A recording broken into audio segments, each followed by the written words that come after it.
Hello प्यारे बच्चों, आप लोगों के बीच में जो है एक नए चैनल के साथ मैं यूट्यूब पे स्टार्ट कर रहा हूँ पढ़ाना आप लोगों को।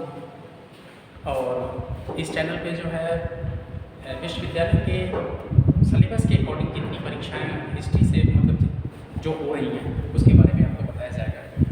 आप लोगों की अगर इच्छा होगी और आप लोगों का अगर पसंद होगा तो अन्य सब्जेक्ट में भी हम प्रयास करेंगे आप लोगों को बताने का। ठीक है, तो हिस्ट्री के बारे में हम चर्चा करते हैं। जैसा कि आप लोगों को पता है कि आप लोग HIS फर्स्ट सेमेस्टर में जब BA भाग 1 जो पहले BA भाग 1 भाग 2 भाग 3 हुआ करता था, उसमें अब क्या कर दिया गया, भाग 1 में फर्स्ट सेमेस्टर, सेकेंड सेमेस्टर, भाग 2 में थर्ड सेमेस्टर, फोर्थ सेमेस्टर और भाग 3 में जो है फिफ्थ सेमेस्टर और सिक्स सेमेस्टर, यानी कि विश्वविद्यालय के द्वारा जो पहले भाग 1 भाग 2 भाग 3 की परीक्षाएं होती थी उसको सेमेस्टर में डिवाइड कर दिया गया।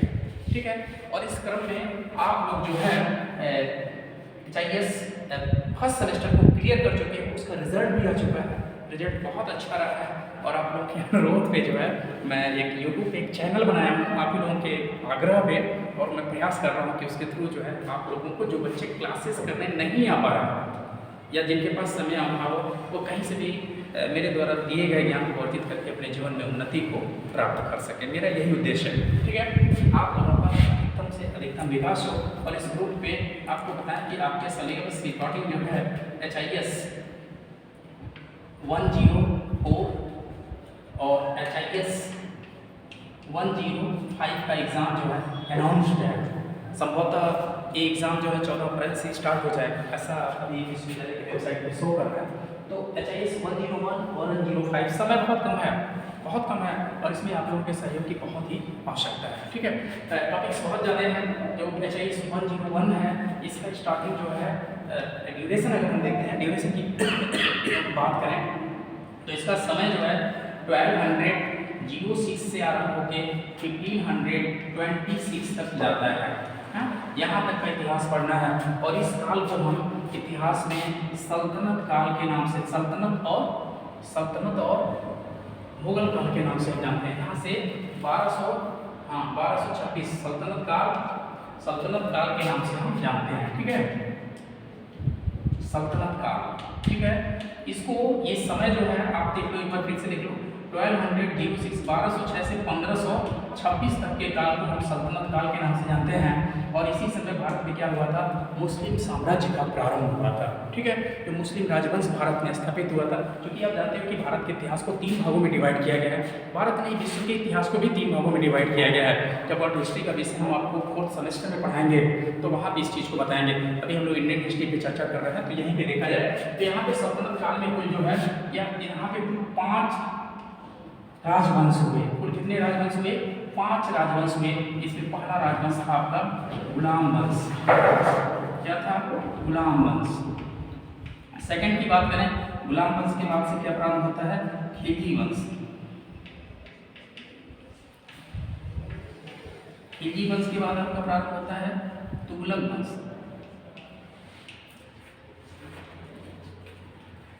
तुगलक वंश के बाद से आपका प्रारंभ होता है सैयद वंश।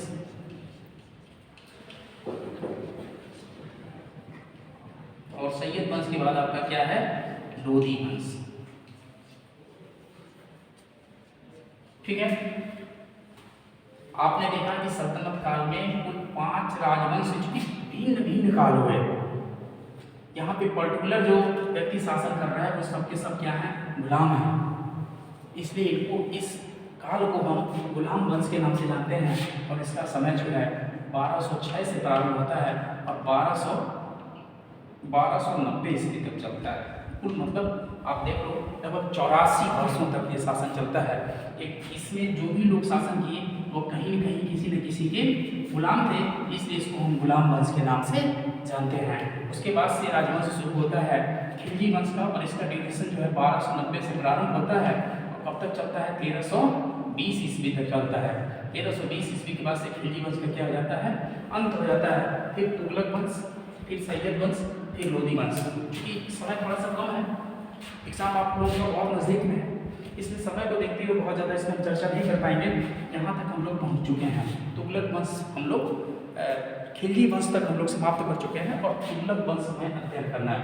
गुलाम और खिलजी को हमने बहुत विस्तार से पढ़ाया है। जो बच्चे क्लास नहीं कर पाए या नहीं पढ़ पाए या जो भी इंटरेस्टेड हों इस टॉपिक्स को पढ़ने के लिए, उनको बहुत ही फायदेमंद रहेगा ये क्लासेस। मेरे हिसाब से जहाँ तक हमको लग रहा है कि बहुत यूजफुल रहेगा, क्योंकि आज के युग में क्या है, कंपटीशन प्रधान हो गया है। नंबर तो मायने रखते हैं, नंबर के साथ साथ जानकारी बहुत ज़्यादा महत्वपूर्ण है। और उसी जानकारी को देने के लिए हम आपको इसमें क्या लाए हैं तुगलक वंश के बारे में आपको पढ़ाने वाले हैं। ठीक है, गुलाम वंश के बारे में पढ़ा चुके हैं, खिलजी वंश के बारे में पढ़ा चुके हैं। अगर आप लोग चाहेंगे तो कमेंट बॉक्स के थ्रू आप लोग बताइएगा, मैसेज करिएगा, फिर इस पर वीडियो हम लोग बनाएंगे। मेरा रिक्वेस्ट है कि सबसे पहले आपको कम से कम एक सेगमेंट्स खत्म करके फिर दूसरे सेगमेंट्स एग्जाम के पहले जितना मेहनत करना पड़ेगा मेहनत करके मैं चाह रहा हूँ कि हर टॉपिक्स को आपको समझा दें। इसका जो दूसरा सेगमेंट शुरू हो रहा है वो 1526 से 1707 तक है, ये भी आपको पढ़ना है। और इस काल में जो है हमको अध्ययन करना है वो क्या है, मुगल वंश के बारे में अध्ययन करना है। किसके बारे में, मुगल वंश के बारे में। ठीक है, मुगल वंश के बारे में हमको अध्ययन करना है। मुगल वंश आप जानते हो कि जैसे लोधी वंश को समाप्त करके ही भारत में क्या हुआ था, मुगल वंश की स्थापना हुई थी और इसके संस्थापक बाबर थे। खैर ये बात की चीज़ें हम लोग बाद में चर्चा करेंगे। गुलाम वंश, ठीक है, गुलाम वंश के बारे में बता चुके हैं। खिलजी वंश, इसके भी बारे में बता चुके हैं। तुगलक वंश, लेकिन आइए शॉर्ट में हम जल्दी अटेम्प्ट करते हैं गुलाम वंश के बारे में थोड़ा बहुत जान लेने की। जैसा कि आप लोगों को पता है कि भारत पर पहला मुस्लिम आक्रमण जो है, पहला मुसलमान जो भारत पर आक्रमण किए थे वो अरबी थे। अरबियों में पहला व्यक्ति जो था उसका क्या नाम था, मोहम्मद बिन कासिम। क्या नाम था, मोहम्मद बिन कासिम। और ये आक्रमण करता है भारत में 712 में, पश्चिमोत्तर भारत में सिंध प्रांत में कुछ क्षेत्रों को क्या करता है, विजित करता है। और विजित करने के बाद से वहाँ पर अपने शासन को भी स्थापित करता है, कुछ समय के लिए कर भी स्थापित करता है, मस्जिदों को बनवाता है ना, तमाम सारे परिवर्तन करता है। लेकिन जो गुर्जर प्रतिहार वंश के शासक हैं, जो चौहान वंश के शासक हैं, ये सभी लोग क्या करते हैं, इसके आधिपत्य को ज़्यादा दिन चलने नहीं देते हैं, समाप्त कर देते हैं। ये जो है आप जानते हैं कि मोहम्मद बिन कासिम जो है अल-हज्जाज के आदेश पर, जो बगदाद का खलीफा था, अल-हज्जाज के आदेश पर भारत में अटैक किया था। मात्र 16 साल का वो लड़का था। बाद में उसकी मृत्यु हो जाती है, उसको मृत्युदंड दे दिया जाता है। कहानी बहुत लंबी है, छोड़िए, यहाँ पे आते हैं हम सीधे। तो उसके बाद से 712 के बाद से भारत को विजित करने का पहला प्रयास जो है कौन करता है, महमूद गजनवी करता है। कौन करता है, महमूद गजनवी करता है। लगभग 1000 ईस्वी के आसपास भारत पर कुल 17-18 बार अटैक करता है और भारत के बहुत सारे क्षेत्रों को विजित करता है। उसका उद्देश्य सिर्फ और सिर्फ भारत को लूटना था, यहाँ पर राज्य स्थापित करना या कुछ अच्छे कार्य करना, रचनात्मक कार्य करना उसका उद्देश्य नहीं था। जब वो चला जाता है तो उसके बाद से गोर क्षेत्र का रहने वाला था मोहम्मद गोरी, और वह भारत पर अटैक करता है। वो भी भारत को विजित करने का प्रयास करता है, बहुत हद तक जीतने में सफल भी हो जाता है। लेकिन कुछ समय के पश्चात जब 1226 ईस्वी में वो अंतिम अभियान पर आता है, खोखर जातियों के विरुद्ध अपने अंतिम अभियान के समय में आता है और फिर इसी को खोखरों को पराजित करने पर वो यहाँ से चला जाता है। तो उसके बाद जो विजित क्षेत्र थे, भारत के जो विजित क्षेत्र थे, उस क्षेत्रों का अधिपति किसको नियुक्त कर देता है, कुतुबुद्दीन ऐबक को नियुक्त कर देता है। इस तरह से कुतुबुद्दीन ऐबक कौन था, गोरी का गुलाम था। कौन था, गोरी का गुलाम था। और वो क्या करता है, वही क्या कहते हैं, ऐबक के द्वारा जो राजवंश प्राप्त किया जाता है, इसका समय जो है 1206 से 1210 ईस्वी तक था। आप लोग जानते हो कि 1210 ईस्वी में चौगान खेलते समय घोड़े से गिर जाने से क्या हो जाती है, मृत्यु हो जाती है। ऐबक के मृत्यु के उपरांत, क्योंकि हम शॉर्ट में बता रहे हैं आपको, समय अभाव है, आपको आना है कहाँ पे, तुगलक वंश पे, है ना। तो थोड़ा सा शॉर्ट में एक रिकॉल आपको कराना है। ऐबक की मृत्यु के बाद, जब ऐबक की मृत्यु हो जाती है तो उसके बाद से उसका लड़का गद्दी पर बैठता है। उसका नाम क्या है, आराम शाह। क्या नाम है, आराम। देखो जरा, आराम, वह आराम तलबी व्यक्ति था, उसको आराम ही बहुत पसंद आता था। वो उसको आराम करने में ही बड़ा आनंद आता था। उसका शासन ज़्यादा दिनों तक नहीं चलता है, मात्र 8 माह के शासन के पश्चात क्या हो जाता है, उसके शासन से सभी लोग क्या हो जाते हैं, तंग हो जाते हैं। दिल्ली की जनता, अमीर, जो भी लोग हैं, सब लोग परेशान हो जाते हैं। और ऐसे में ऐबक के ही दामाद और बदायूं के गवर्नर इल्तुतमिश को आमंत्रित करते हैं दिल्ली में सत्ता को स्थापित करने के लिए। चीज़ और देखो, ऐबक जो गुलाम वंश, जो अपना राज्यवंश स्थापित करता है, वह दिल्ली में कभी नहीं आता है, वह लाहौर से ही शासन करता है। इसीलिए इल्तुतमिश भारत में आता है, उसके सामने बहुत सारी चुनौतियाँ हैं। सब आपको विस्तार में पढ़ा चुके हैं। तो इतनी सारी चुनौतियों को पार करते हुए क्या करता है, यहाँ पे शासन स्थापित करता है। और यह शासन करता है 1210 से 1236 ईस्वी तक। कब से? 1210 से 1236 ईस्वी तक शासन करता है। चूँकि इल्तुतमिश बहुत ही योग्य व्यक्ति था, दिल्ली सल्तनत का वास्तविक संस्थापक भी उसे कहा जाता है। जब इसकी मृत्यु हो जाती है तो अपने जीवित पुत्रों में किसी को भी इस योग्य नहीं समझता है जिसको शासन का कार्यभार वो सौंप सके। इसलिए वो क्या करता है, ग्वालियर अभियान के बाद क्या करता है कि अपना उत्तराधिकारी अपने पुत्री रजिया को नियुक्त कर देता है, जिसे जनता सहस्त्र स्वीकार नहीं करती है। ठीक है। और उसकी एक दूसरी पत्नी थी रुकनुद्दीन, क्या बोलते हैं, शाह तुर्कान। वह अपने पुत्र रुकनुद्दीन फिरोज, जो कि बहुत कमजोर व्यक्ति है, उसको क्या करती है, अगला शासक नियुक्त कर देती है। रुकनुद्दीन फिरोज बहुत योग्य नहीं था, वह भी अयोग्य था। और ऐसे में जब एक बार दिल्ली से बाहर शिकार के लिए निकलता है तो रजिया क्या करती है, दिल्ली की जनता के सामने न्याय की मांग करती है। और न्याय की मांग करने के लिए वह जुम्मे के दिन जो है लाल वस्त्र धारण करके दिल्ली की जनता से फरियाद करती है कि आप याद करो कि मैं किसकी पुत्री हूँ, आप याद करो कि भारत में मुस्लिम आधिपत्य को स्थापित करने वाला कौन है, आप याद करो कि भारत की शासन व्यवस्था कैसे चल रही है, क्या आप लोग इस व्यवस्था से खुश हो, क्या हमको हमारे पिता ने जो अधिकार दिए थे उसको आपने प्रदान किया। दिल्ली की जनता उस बात को स्वीकार करती है और रजिया को सुल्तान के रूप में स्वीकार करती है। इसलिए अगर कभी परीक्षा में क्वेश्चन पूछा जाए दिल्ली सल्तनत का वह प्रथम शासक कौन था जिसको जनता ने चुना था, तो रजिया सुल्तान बताइएगा। आपका आंसर क्या होगा, रजिया सुल्तान। सल्तनत काल की पहली महिला शासिका कौन थी, रजिया सुल्तान थी। फिर रजिया सुल्तान जो, चूँकि आप देखे भी हो कि इरफान हबीब ने लिखा भी है कि रजिया के अंदर एक राजा के सभी गुण, राजत्व के सभी गुण विद्यमान थे, सिर्फ एक गुण को छोड़ के उसका स्त्री होना, है ना। ये हम आपको बता चुके हैं। उसके बाद से रजिया के भी शासन का अंत हो जाता है 1240 में। उसके बाद से रजिया के बाद से अगला व्यक्ति जो गद्दी पर बैठता है उसका नाम क्या है, बहराम शाह। और वह ज़्यादा दिनों तक शासन नहीं करता है, 1240 से 1242 ईस्वी तक शासन करता है।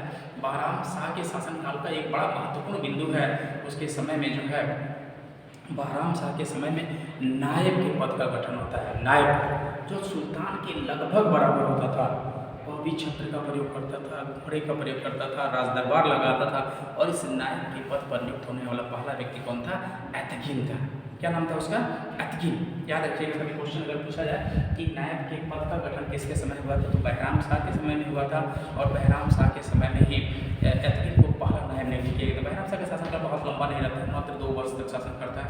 बहराम शाह के बाद से जो है अलाउद्दीन मशहूद शाह शासन करता है, 1242 से 1246 ईस्वी तक का शासन करता है। अलाउद्दीन मशहूद शाह के बाद से नसरुद्दीन मशहूद शाह शासन करता है और उसका शासनकाल 1246 से 1266 ईस्वी तक रहता है, 1265 ईस्वी तक रहता है, 1266-65 तक रहता है। उसके शासन के बाद जो है क्या होता है, उसी के शासनकाल में क्या होता है कि उसके शासनकाल में बलबन पूरी तरह से सत्ता पर क्या करता है, अपना प्रभाव स्थापित कर लेता है। ठीक है। और इस तरह से भारत में एक नए राजवंश की स्थापना होती है जिसको बलबनी वंश के नाम से हम जानते हैं। ठीक है। जब बलबन गद्दी पर बैठता है तो शमसी और कुतुबी जो अमीर हैं उनसे बड़ा समस्या रहता है इनको, लेकिन सारी समस्याओं को हटा के जो सुल्तान का महत्व जो समाप्त हो गया है उस महत्व को पुनः स्थापित करता है। और इस तरह से बलबन के इस बारे में एक स्टेटमेंट याद रखिएगा, वह लौ और रक्त नीति का पालन करता है। वो बहुत ही कठोर व्यक्ति है। बलबन क्या कहता है, बलबन कहता है कि जब कभी मैं नीच कुल के व्यक्ति को देखता हूँ तो मेरा शरीर काम नहीं लगता है और मेरा हाथ स्वतः क्या चला जाता है, तलवार पे चला जाता है। ठीक है। तो आप जानते हो कि बलबन का पुत्र था महमूद। महमूद मर जाता है तो बलबन अपने दूसरे पुत्र जो है बुगारा खां को बुलाता है अपना उत्तराधिकारी नियुक्त करने के लिए। बुगारा कहता है नहीं पिताजी, मैं बंगाल में ही ठीक हूँ, मुझको हिंदुस्तान का तख्त नहीं चाहिए। ऐसे में बलबन जो है अपने पोते है ना कैकोबाद को अपना उत्तराधिकारी जो है नियुक्त कर देता है। लेकिन दिल्ली के काजी फखरुद्दीन क्या करता है, कैकोबाद की जगह पे कैखुसरो को नियुक्त कर देता है और कैकोबाद को क्या करता है, मुल्तान का सूबेदार बना देता है। ठीक है। और कैकोबाद के बाद से शमसुद्दीन च्यूमर से अगला शासक होता है, वो मात्र 3 वर्ष का रहता है ना। उसके शासन को अंत कर देता है कौन, मलिक गाजी। कौन, मलिक गाजी। मलिक गाजी क्या करता है, उसके शासन का अंत कर देता है। इस तरह से जो है जलालुद्दीन खिलजी फिरोज खिलजी क्या करता है, उसके शासन को समाप्त कर देता है और फिर खिलजी वंश की स्थापना करता है कौन? जलालुद्दीन फिरोज खिलजी। जलालुद्दीन फिरोज खिलजी के बाद से अलाउद्दीन खिलजी, अलाउद्दीन खिलजी के बाद से शिहाबुद्दीन खिलजी, शिहाबुद्दीन खिलजी के बाद से मुबारक खिलजी और मुबारक खिलजी के बाद से खुसरो शाह। या अंतिम खिलजी वंश का अंतिम शासक था खुसरो शाह, जो हिंदू से मुसलमान बना था। इसके समय में नारा लगा था इस्लाम खतरे में है ना? क्या लगा था? इस्लाम खतरे में है। ये ऐसा लोग कहते थे और ये अपने आप को क्या कहता था? पैगंबर का सेनापति कहता था। क्योंकि यह मुबारक खिलजी को क्या किया था? भले दरबार में मार दिया था, उसकी हत्या कर दिया था। और जब यह बात मलिक गाजी को पता चलता है, तुगलक वंश के संस्थापक कौन है? मलिक गाजी। क्या नाम है? मलिक गाजी, है ना? यही जो है गाजी मलिक। क्या नाम है इसका? गाजी मलिक। तुगलक वंश का संस्थापक कौन है? गाजी मलिक है। यही गाजी मलिक क्या करता है? खुसरो शाह की हत्या कर देता है और इस तरह से एक नए राजवंश की स्थापना करता है, जिसको हम तुगलक वंश के नाम से जानते हैं। जब यह शासक बनता है तो गाजी मलिक जो जब शासक बनता है तो गियासुद्दीन तुगलक के नाम से शासक बनता है। किसके नाम से?